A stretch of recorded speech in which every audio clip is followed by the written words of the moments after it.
दोस्तों नमस्कार। आज की कहानी है बेटा मैं बार बार अग्नि परीक्षा नहीं दूंगी। आशा करता हूं आप सभी कुशल मंगल होंगे।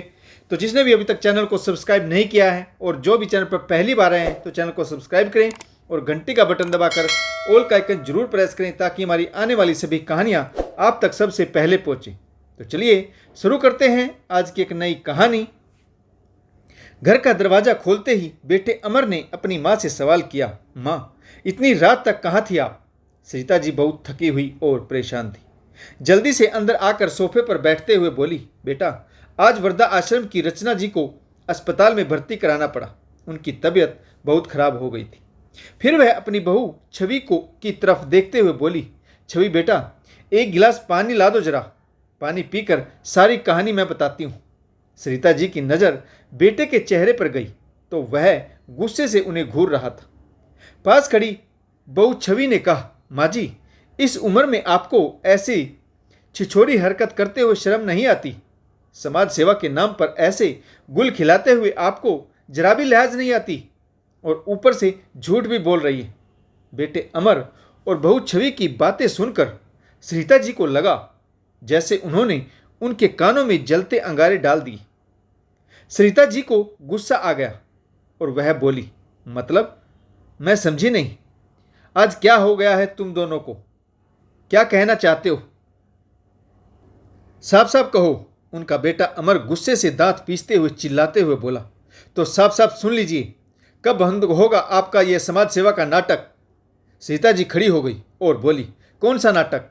कैसा नाटक? तुम लोगों का दिमाग तो सही है।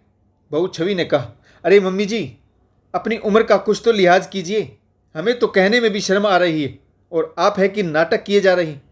वृद्धा आश्रम के संस्थापक शर्मा जी के साथ सड़क किनारे चाय पीते हमने आपको अपनी आंखों से देखा था।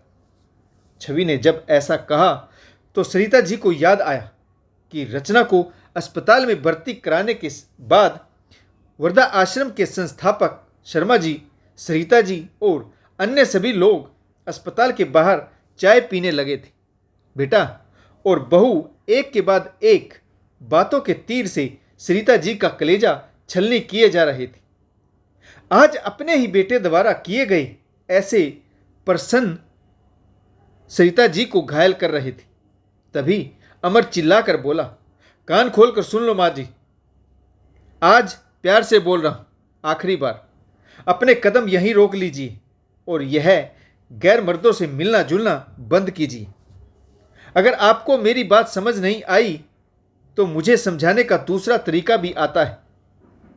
मुझे दूसरा तरीका अपनाने के लिए मजबूर मत कीजिए। बेटे के तेवर देखकर सरिता जी भी गुस्से में चिल्लाकर बोली, चीखो मत। तुम भी मत भूलो कि मैं तुम्हारी माँ हूं और तुम भूल गए हो तो मैं तुम्हें याद दिला देती हूं। मुझसे तमीज से बात करना। आखिर क्या समझाना चाहते हो तुम मुझे और क्यों? और तुम्हारा दूसरा तरीका कौन सा है वह भी मैं जानना चाहती हूं, क्योंकि अगर बात मुंह से निकली है तो पूरी भी होनी चाहिए। अब तुम मुझे समझाओगे? साफ साफ बोलो, क्या चल रहा है तुम्हारे दिमाग में? पिछले काफी समय से मैं तुम दोनों का व्यवहार नोटिस कर रही हूं। अब मैं और बर्दाश्त नहीं कर सकती।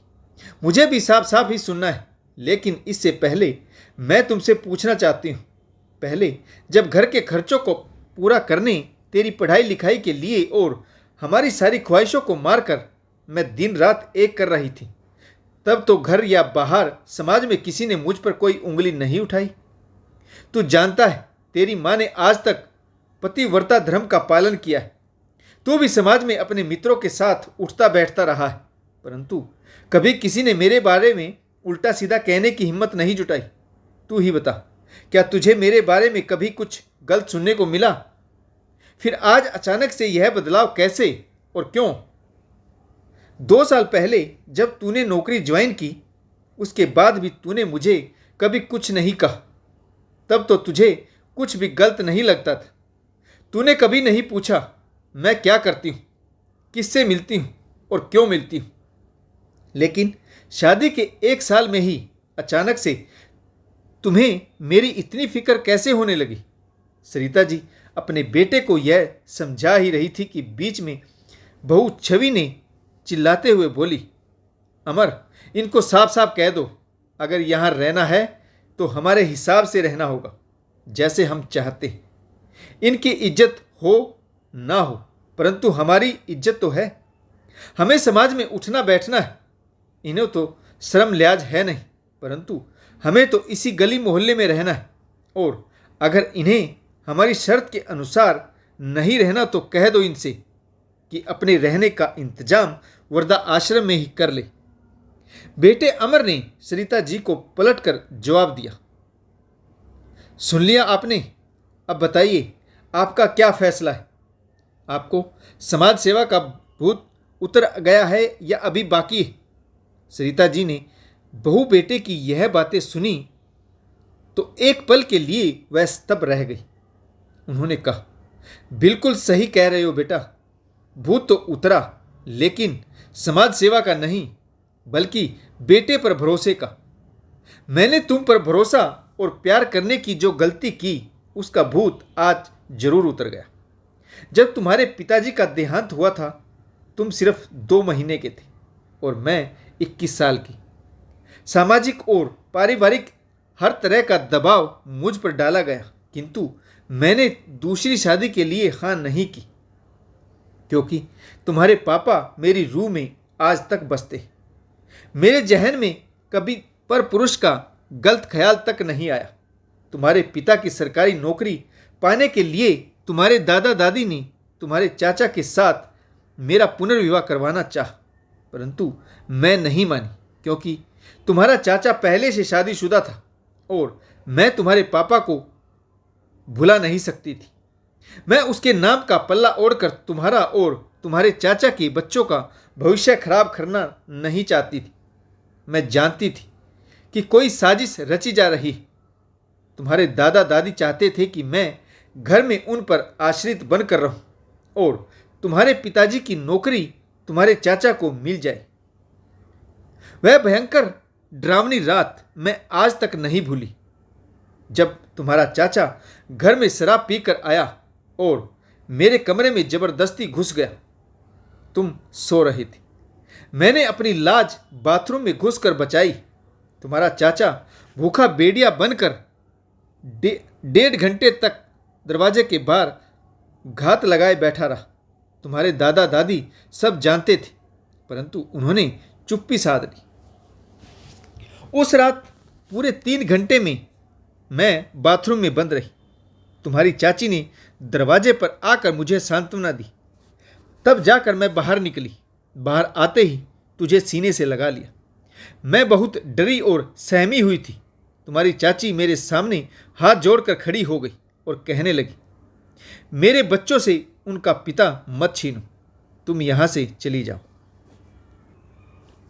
अगले दिन सुबह होते ही मैं तुम्हें लेकर अपने मायके चली आई। कुछ दिनों बाद तुम्हारे पिताजी की नौकरी मुझे मिल गई। थोड़े दिन मायके में रही, परंतु बेटियों का मायके में गुजारा नहीं होता। जल्दी ही भाभीयों ने अपने रंग दिखाने शुरू कर दिए। मैंने तुम्हारे पापा की जायदाद में हिस्से के लिए तुम्हारे दादा दादी के खिलाफ केस कर दिया। उन लोगों ने अदालत में मुझे चरित्रहीन साबित करने की पूरी कोशिश की। मेरा नाम ऑफिस के कलीग्स के साथ जोड़ा गया, परंतु मैंने हार नहीं मानी। मुझे हर तरीके से जाल में फंसाने की पूरी कोशिश की गई।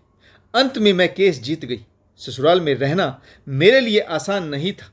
मुझे वहाँ पर अपनी इज्जत का खतरा हमेशा बना रहता। दूसरी तरफ मैं तुम्हारी चाची की सौतन बनकर उसकी दुश्मन नहीं बनना चाहती थी। मैंने अपने हिस्से की प्रॉपर्टी बेच दी।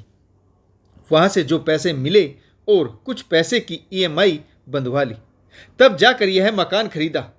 मैं तुम्हें लेकर अपनी माँ के साथ इस मकान में रहने लगी। यहाँ पर भी उन लोगों ने मेरा पीछा नहीं छोड़ा। बार बार मुझे बदनाम करने की कोशिश की गई। कितनी ही बार मेरा ट्रांसफ़र करने की नाकामयाब कोशिश तुम्हारे चाचा की तरफ से की गई, परंतु भगवान ने मेरा साथ दिया। जब तक तुम मेरी रक्षा करने लायक नहीं हुए, तब तक तुम्हारे मामा जी भी हमारे इस घर में आते जाते रहे। तुम्हारे नाना नानी और मामा ने मेरी इस जर्नी में मेरी बहुत सहायता की। समय बीतता रहा, तुम बड़े हो गए, तब जाकर मेरी मेहनत सफल हुई। तुम्हारी अच्छी नौकरी लगी। उसके कुछ दिनों बाद तुम्हारी नानी मुझे अकेले छोड़कर इस दुनिया से हमेशा के लिए विदा हो गई। मैंने अपनी ज़िंदगी में एक से बढ़कर एक कठोर फैसला लिया। कभी डरी नहीं। मैं ना तो कल डरती थी और ना ही आज डरती हूँ। जीवन भर संघर्ष किया, परंतु कभी खुद पर लांछन नहीं लगने दिया। परंतु अब मेरे आत्मसम्मान पर आ गई। अपने आत्मसम्मान के लिए मैं तुम्हें कोई अग्नि परीक्षा नहीं दूंगी, क्योंकि जीवन में बार बार अग्नि परीक्षा देकर मैं थक चुकी हूँ। तुम्हारा फैसला मैंने सुन लिया, अब मेरा फैसला सुन लो। यह घर मेरा है, इसमें मेरे पति और मेरी मेहनत की कमाई लगी। यह घर मेरे नाम है। मैं सोने जा रही हूँ। कल सुबह उठने से पहले तुम यह घर छोड़कर चले जाना, क्योंकि मैं तुम्हें जाते हुए देख नहीं पाऊंगी। माँ हूँ, पूत कपूत हो जाते हैं, परंतु माता कुमाता कभी नहीं हो पाती। सरिता जी अगले दिन सुबह उठी तो बेटा और बहू अपना सामान समेटकर घर से जा चुके थे। सरिता जी के दिल को बहुत ठेस लगी, परंतु मन को एक तसल्ली थी कि उन्होंने अपने आत्मसम्मान को बचा लिया। उनके पास पेंशन थी और वक्त बिताने के लिए वर्धा आश्रम। सरिता जी ने अपने आप को वर्धा आश्रम के कार्यों में हद से ज़्यादा व्यस्त कर लिया। जीवन के अंतिम पड़ाव तक भी सरिता जी के बहू बेटे ने अपनी माँ की तरफ वापस मुड़कर नहीं देखा। सरिता जी ने समाज सेविका के रूप में कार्य करते हुए अपना जीवन त्याग दिया और जाते जाते अपना घर वर्धा आश्रम को दान कर गई। तो दोस्तों, आपको यह कहानी कैसी लगी और कौन सा किरदार आपको पसंद आया, कमेंट्स करके जरूर बताइएगा। और आशा करता हूँ आपको यह कहानी जरूर पसंद आई होगी। अगर आपको हमारी कहानियाँ पसंद आई तो लाइक, शेयर और कमेंट्स करना ना भूलें और चैनल को सब्सक्राइब जरूर करें। कहानी पढ़ने के लिए आप सभी का बहुत बहुत धन्यवाद। जय हिंद, वंदे मातरम, भारत माता की जय। जय जवान और जय किसान।